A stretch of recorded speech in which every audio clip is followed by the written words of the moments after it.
I herald Galactus.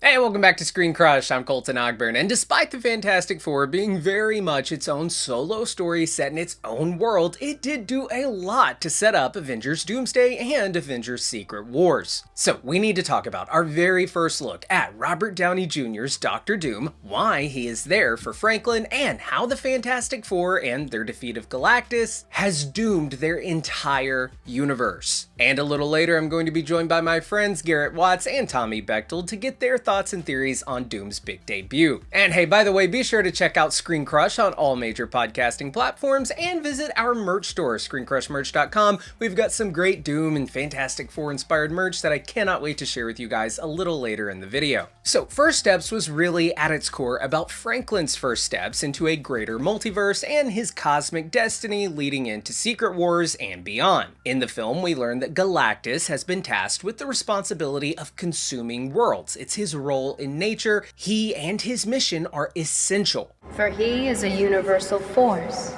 as essential as the stars. Now, Galactus sees in Franklin a being who is powerful enough to be his heir and continue the mission to keep the cosmos in balance. But three things happened in this movie that completely derail that balance, and they could all have big ramifications for Universe 828 and perhaps even the entire multiverse. In What If Season 1, we were introduced to the concept of an absolute point in time. Her death is an absolute point in time. Absolute. Unchangeable. Unmovable. Christine Palmer's death in this specific universe was something that had to happen, and if it didn't happen, the entire universe would collapse, which it did. I didn't mean for this to happen!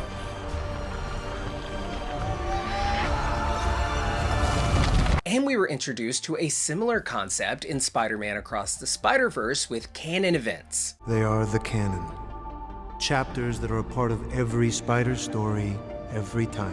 Now, First Steps made it a point to drive home the fact that Galactus's role in the cosmos is essential. A necessary evil, if you will. And we have counted not one, not two, but three incidents in this film that likely broke this universe and has set it on a crash course for Doomsday. If Earth 828 was destined to be eaten by Galactus, and now it wasn't, then their saving of their planet could be what has doomed their entire universe to die. But on the other hand, Galactus did offer to spare Earth in exchange for Franklin, so maybe Earth 28 dying wasn't something that just absolutely had to happen in order for this universe to stay balanced, as long as another planet was eaten in its place to satisfy his quota. But another thing that happened was Franklin being stopped from replacing Galactus as the Eater of Worlds. His family successfully saved him from this fate, but perhaps that is his destiny, and preventing him from fulfilling that destiny could be breaking an absolute point in time, a canon event. But we have to remember that Galactus is still alive, so it's not like this universe is now without an Eater of Worlds, so theoretically there would still be time for Franklin to fulfill that destiny and replace Galactus. But therein lies the third issue. Not only has Franklin not replaced Galactus as the needed predator of the cosmos for the food chain to stay in balance, but Galactus has been sent to the edge of the universe, and Reed claims that it will take him millions of years to find Earth again. So perhaps Earth not being eaten and Franklin not replacing Galactus yet aren't big enough events to result in the entire universe dying, but Galactus being flung across the universe to the very edge, that could heavily impact his ability to do his job in consuming worlds throughout the cosmos, resulting in the breaking of what is supposed to happen in this universe and the collapse of their reality. And this event could be what has brought RDJ's Doctor Doom into the picture. Now, I know that Doomsday and Secret Wars are going to wrap up the multiverse saga, but I hope that these movies have fun with the concept of variants. Remember in Endgame when Steve posed as himself? We could see that happen over and over again. Imagine evil Chris Evans infiltrating the team and no one knows who to trust. finally giving us what we were looking for in a show like Secret Invasion. Frankly, I think we can relate to that today with the internet having been flooded with fake news and you don't know who to trust. Most news out there is hyped up by a corporation just to get you engaged and to sell you ads. Most mainstream media sites have a profit bias. They just want to feed you stories that up your engagement and confirm your existing bias. And that is why, if you want to cut through the bias and hear the real news, I recommend Ground News. They are the sponsor of this video. Ground News is an app and website that gathers related articles from across the world into one place. But they give you the context about the source's political leanings, their reliability, and their ownership. This means that you can see through the bias and think critically about the news you consume. For example, here's an article about the current administration threatening a blanket 10% tariff. Sources on the right call this a great GOP tariff revival, while sources on the left cite numbers saying that they could cost consumers $200 a month. Using Ground News, I can see how many sources reported on this story and how many of them lean left or right. And more importantly, I can see who owns those sources. That way I know who has an angle in telling this story a certain way. I also want to know that the news isn't trying to sway me one way or the other, which is why I really like their blind spot section that shows you news stories that each side is ignoring. Here's a horrifying story about how people's brains aged faster during COVID, which has no reporting from any sources on the right. While on the other side, we are seeing that the left has largely ignored the story alleging that the FBI ignored evidence during the Clinton email case. So Ground News, it's just an incredible resource, and I've been looking for a service like Ground News for years. I highly encourage you to check them out, and if you go to ground.news/SC or click this QR code, you will get 40% off their Vantage plan, which includes unlimited access to every feature. Your subscription will not only help this channel, but you'll also be supporting an independent platform working to make the media landscape more transparent. Now, back to what I was saying. So in the post-credit scene, we see Doom come for young Franklin, but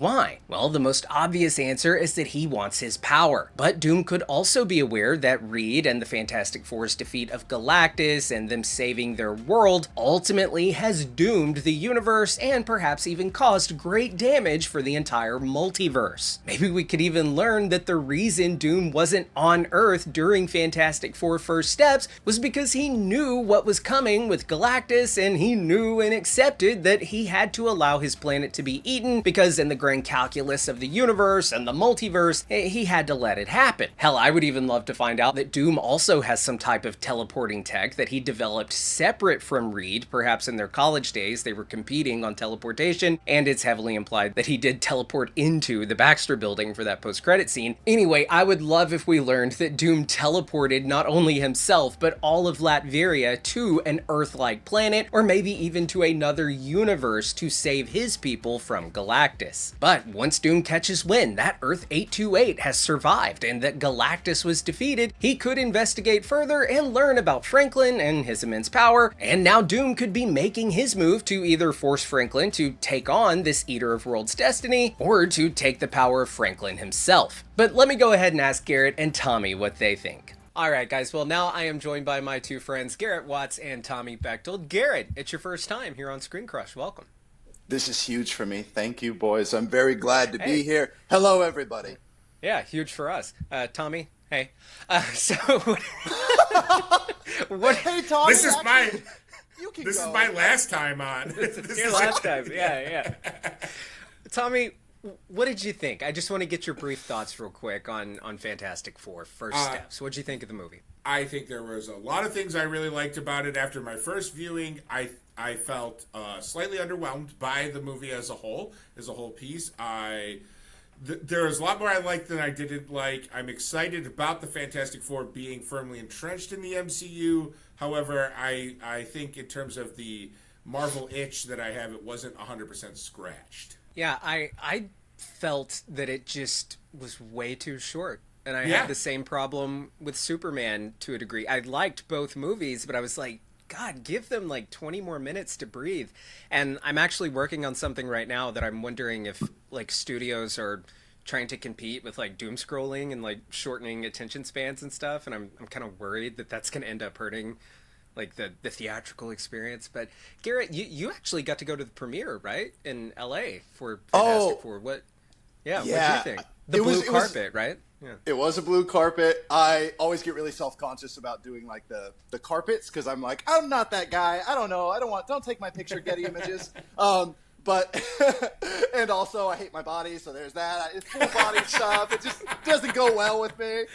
No. But I was at the premiere avoiding cameras. Well, that's why I'm in a neck up, job here. That's what I do. Yeah. I mean, this is crazy because I love both of your bodies. In fact, I have a Getty subscription just to get your guys' carpet looks.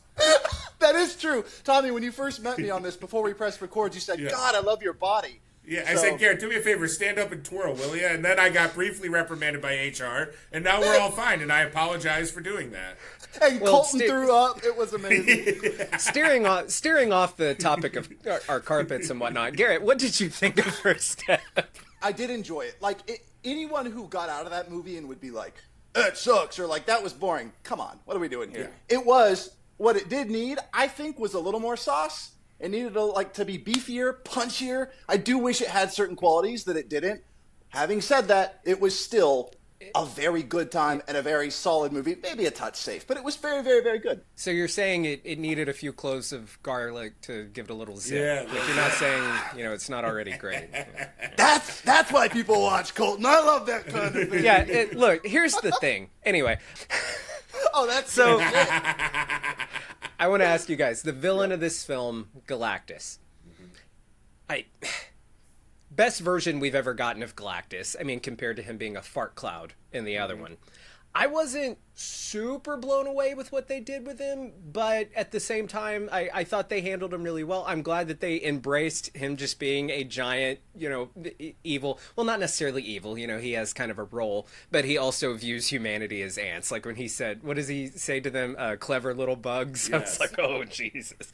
So he is a villain who, I mean, I've always thought once Disney got the rights back to these characters, I was like, well, they've got to do Galactus, right? I want to see the X-Men, the Avengers, everybody like going toe-to-toe with Galactus. I want to see Ghost Rider, go up against Galactus like in that animated show. That's what I want to see, but I kind of feel like in this movie, I don't know. I feel like he kind of did he get bodied a little bit? Kind of like Kang did by the ants? Tommy, what do you think? And do you think that we've seen the last of him, or is he going to come back with a vengeance? Sure. Well, first I want to mention the real villain of this film is a lack of affordable childcare on Earth 828.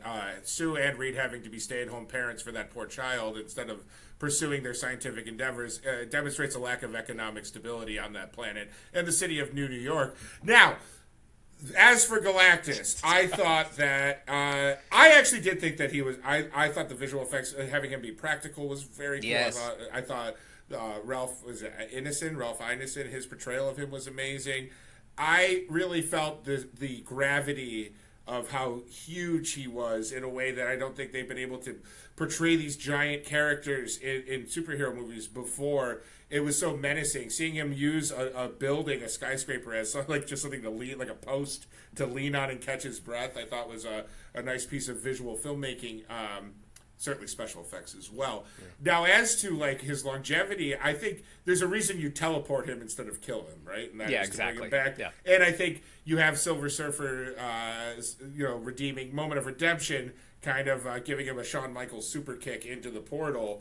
I think that that where they end up is going to be pivotal to a future storyline in the MCU, and I'm excited for that. I did think that it wrapped up a little it kind of happened really quickly, but I guess that's more realistic. I guess that boss battles in real life are probably often much quicker than they should be. I just think in the case that I think we all kind of share the sense, it just seemed to be missing that last layer of beef, as they say, of the 7-layer dip of Fantastic Four. It was only about 6 layers for me.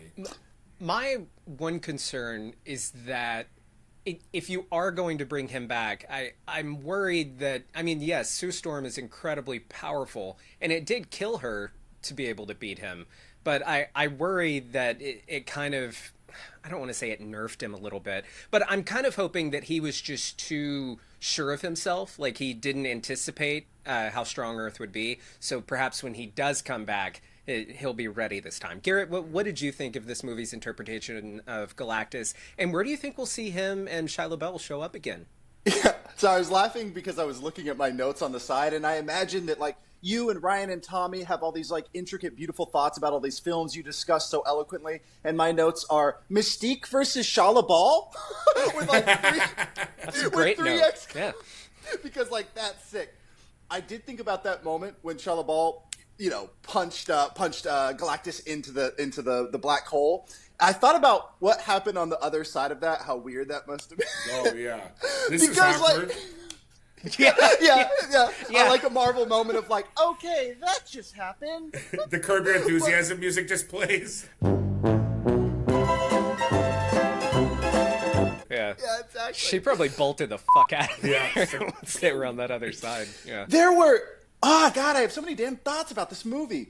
So I've seen it twice now. I watched it a second time last night. Oh, nice. Yeah, just to be like fresh on this. And there were things this time that the first watch, and I was watching, like I had no drinks at the bar. I was watching intently, and there were a couple things the first time that I was like, huh? Wait, how did that, why did that just happen? That upon my second watch, I was like, oh, that was in the script. It just wasn't made clear. Because, for instance, like I saw it with my friend Matt, who afterwards said, why didn't he just send Shia LaBeouf down to Earth to grab the baby? She's zippy and fast and then call it a day, you know? And then I was like, that's valid. I thought that the first time, but she went off. Like, do you guys know the answer to that? No. Why he didn't send her? Yeah. No. Well, yeah, but like, it's in the movie. It's just not that clear. And I was like, they almost needed a moment to be like, she was off having her like emotional, rage thing after that. So, but they could have had a moment of Galactus being like, Shala, and like she's not there. Right. I was also a little unclear. Like they sit Franklin down in the middle, and then Galactus just knew to like come walk up and get him. I was really glad that they didn't have him like just walk right into the trap, because I'm like sitting there and they're all sitting at the controls waiting for him to walk up, and I'm like, he can see you. He can see what's happening. Yeah, you have this billion-old entity, and then they have these like 7-foot red lines on the ground. Like, I kind of wish that this movie would have had a couple of those Marvel moments of those little injections of comedy that were tastefully done, because they had them a couple times in this movie to where the audience kind of went like, oh, thank goodness he just said that, because that's kind of like a silly thing. I can't remember the exact lines, but there were like, I think there were 1 or 2 moments of those Marvel kind of meta jokes. Sure. Do you remember what they were? I was just going to say, I liked when he sniffed the trees. I thought that was cool. That was incredible. No one laughed in my theater at that, but last night, and I was pissed at that. Oh, really? It was Johnny's reaction that got me. Just how he looks. No, that was extremely funny, but I do kind of wish that like they would have had a couple of those meta jokes in there. For instance, with the huge red lines on the ground, you could have had Johnny being like, "Hey, you're supposed to be the smartest man in the universe, right? So go ahead and maybe cover those up, and people would have been like, ha, ha, ha. Because you have this entity who's supposed to. I mean, come on, the guy's billions of years old. Like, I don't know. It's basically a Looney Tunes trap, right? Like it's like something Elmer Fudd would use to try to trap Bugs Bunny. Like it's just like a giant target that's like, step here. Yeah, I was kind of surprised he even got that far. Like, it would have made Galactus more powerful if from the ocean he like looked down and he went clever insects or whatever, and then it would have been like, oh, this is gonna get tricky. I think that I'm not sure that we will see Galactus again, and I know that to some comic book fans that might sound a little crazy because they love him so much and he's so huge, no pun intended. But he kind of felt like a villain that they just wanted to get out of the way a little bit in this movie, for better or for worse. I don't know. Yeah, I personally do think we will see him again, but I don't think anytime soon. I think they might save him for like him popping back up in the next saga. Like, I don't know that we'll see him before Secret Wars or in Secret Wars. I do kind of like the idea of like Doom giving his big victory speech, like he's defeated the Avengers, and then we just see Franklin like open a portal and Galactus bites, just eats Doom or something like that. Oh yeah, kind of like the ending of Shrek when the dragon comes in and gets Farquaad. Yeah, that's what I want to see with Galactus. But speaking of Doom, Garrett, at the premiere, what was the audience reaction like when we got to see Doctor Doom for the first time?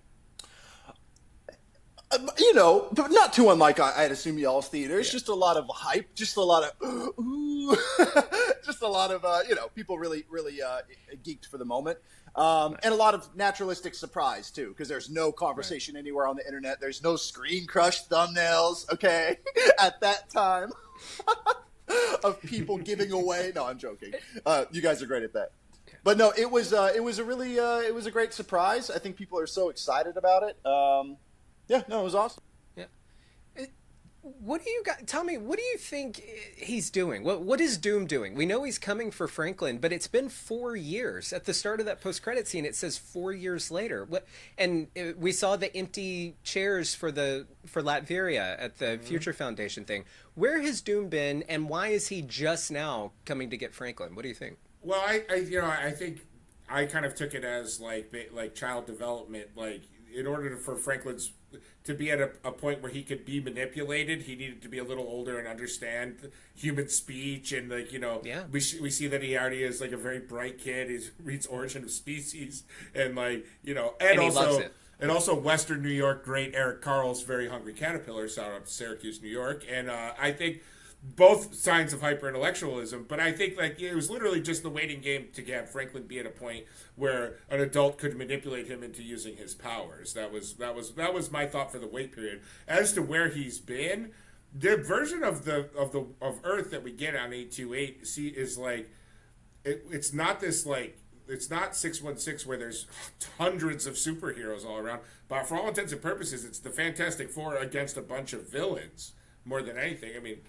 So I wonder if he's just he's just not on the radar as much there as he would be in a 616, where it's seemingly everyone knows where everyone is at any given point. All right, so that was the post-credit scene. I thought it was fun. I'm kind of glad that they didn't show RDJ's face just yet. I think that they handled it perfectly, just showing the mask, doing the hood.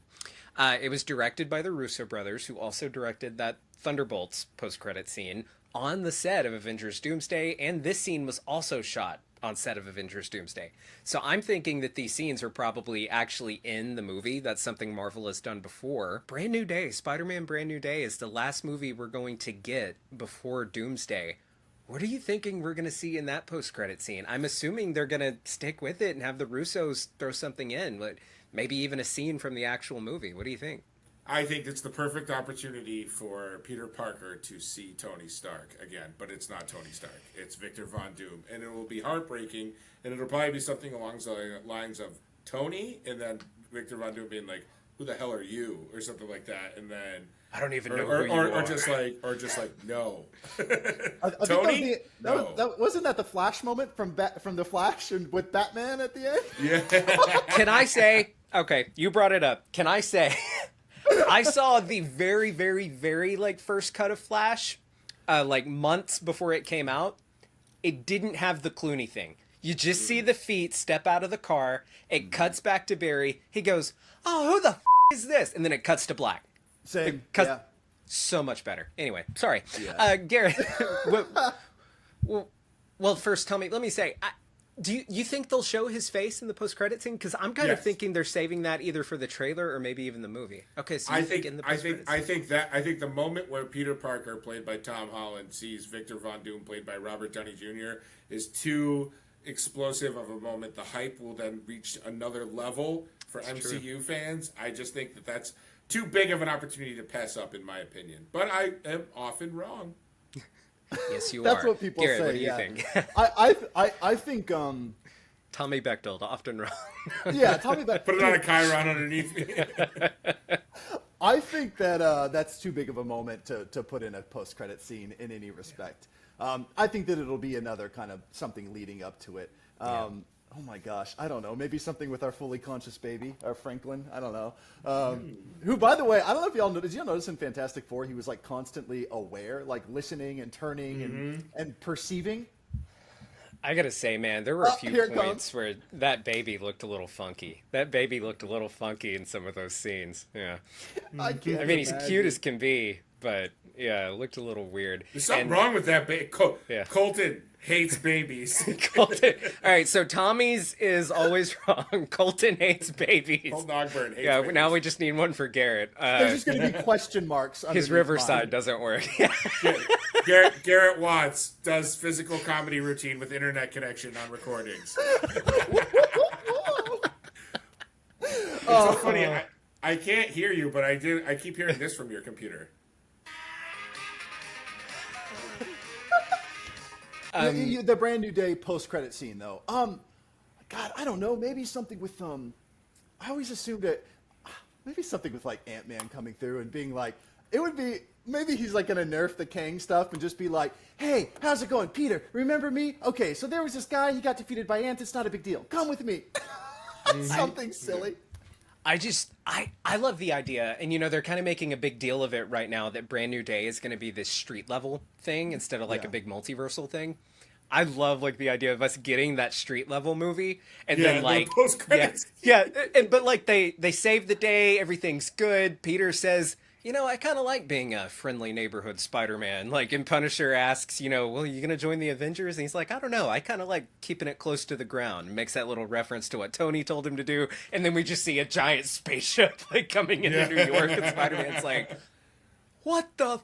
And then cuts to Who the is that? All right, well, guys, those are some great theories. Now, I do want to share with everybody when and where I think Galactus is going to be coming back and how I think that him and Dr. Doom might actually be working together. Thank you so much, Garrett Watts and Tommy Bechtel. Tommy, you better get back to work, right? Yeah, sorry, I got to get back to work. Sorry, guys. And hey, by the way, be sure to check out our awesome Fantastic Four-inspired parody merch up on ScreenCrushMerch.com. We have got the Fantastic Four as the Jetsons, the Fantastic Four on Abbey Road, the Fantastic Four rocket passing Superman's rocket, and my favorite, the I Hate You 3000. Okay, so I've been waiting for years to see Galactus done right in a movie, and I think that First Steps overall succeeded at that. Really, my only big gripe is that he's gone and was somewhat easily defeated. Well, I hate to say easily defeated because Sue did die defeating him, but I do think that they were only able to get this upper hand on Galactus because he greatly underestimated the people of Earth, as most Marvel villains tend to do. So, if and when Galactus does come back, I think he is going to be bigger and badder than ever, and could be a villain that will need not only the Fantastic Four to challenge him, but the Avengers and the X-Men as well. And he could be serving as a huge threat in the upcoming mutant saga. And we could just get an awesome old school comic book movie where this giant monster guy is going to eat the planet, and then all the heroes have to band together and stop him. And in this reset universe following Secret Wars, this Galactus would yet again be from another multiverse that no longer exists. But hey guys, those are just my thoughts. Let me know your thoughts and theories down in the comments below, and if you're new here, be sure to subscribe and hit that bell so you get notified every time we upload a new video. For Screen Crush, I'm Colton Ogburn.